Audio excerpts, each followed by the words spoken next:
Hai, Assalamualaikum warahmatullahi wabarakatuh. Perkenalkan, nama saya Nidya Nugra dengan NIM K1222057 dari Program Studi Pendidikan Bahasa dan Sastra Indonesia, Fakultas Keguruan dan Ilmu Pendidikan, Universitas 11 Maret. Di sini saya akan menjelaskan apa saja sih itu dari cerpen. Yang pertama yaitu saya akan menjelaskan definisi cerpen menurut para ahli, kemudian ada struktur cerpen, kemudian ada ciri-ciri cerpen, kemudian ada jenis-jenis cerpen, kemudian ada unsur intrinsik cerpen, dan yang terakhir ada unsur ekstrinsik cerpen. Dan saya akan menjelaskan pada video selanjutnya, dan saya akan menulis di situ beberapa ada penjelasan yang lebih lengkapnya lagi. Yang pertama yaitu ada definisi. Menurut KBBI, cerpen merupakan cerita pendek yang berisi tentang kisah cerita yang berisi tidak lebih dari 10.000 kata. Pada umumnya, cerita pada cerpen bisa memberikan kesan dominan dan berkonsentrasi pada permasalahan satu tokoh. Menurut KBBI, dalam cerpen itu tidak ada cerita hingga 100 halaman. Kemudian yang kedua yaitu ada struktur. Yang pertama ada abstrak, yang kedua ada orientasi, yang ketiga ada kompilasi, yang keempat ada evaluasi, yang kelima ada resolusi, yang keenam ada koda. Kemudian selanjutnya yaitu ada ciri-ciri. Yang pertama, pada umumnya cerpen bersifat fiktif atau berupa karangan dari penulis.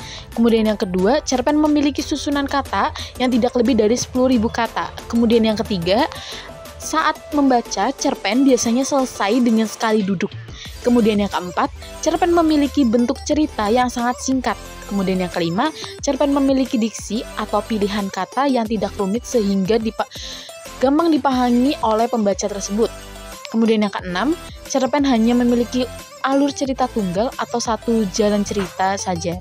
Kemudian yang ketujuh, kisah cerita pada cerpen biasanya berasal dari peristiwa dalam kehidupan sehari-hari. Kemudian kedelapan, karakter tokoh pada cerpen sangat sederhana. Kemudian yang terakhir, di akhir bagian biasanya terdapat pesan moral yang sangat mendalam sehingga membuat pembaca ikut merasakan kisah pada cerpen tersebut. Selanjutnya di sini menjelaskan jenis-jenis cerpen. Yang pertama ada cerita pendek.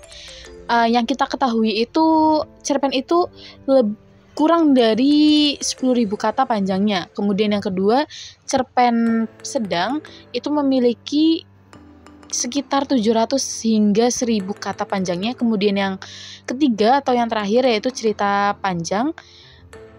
Panjangnya tuh memiliki sekitar 1.000 kata atau lebih, dan bahkan ada sebuah cerpen yang dibuat mendekati 5.000 kata atau bahkan 10.000 kata. Selanjutnya yaitu unsur intrinsik. Yang pertama ada tema, yang kedua ada alur atau plot, yang ketiga ada setting, yang keempat ada tokoh, yang kelima ada watak, yang keenam ada sudut pandang atau point of view, yang terakhir yaitu ada amanat.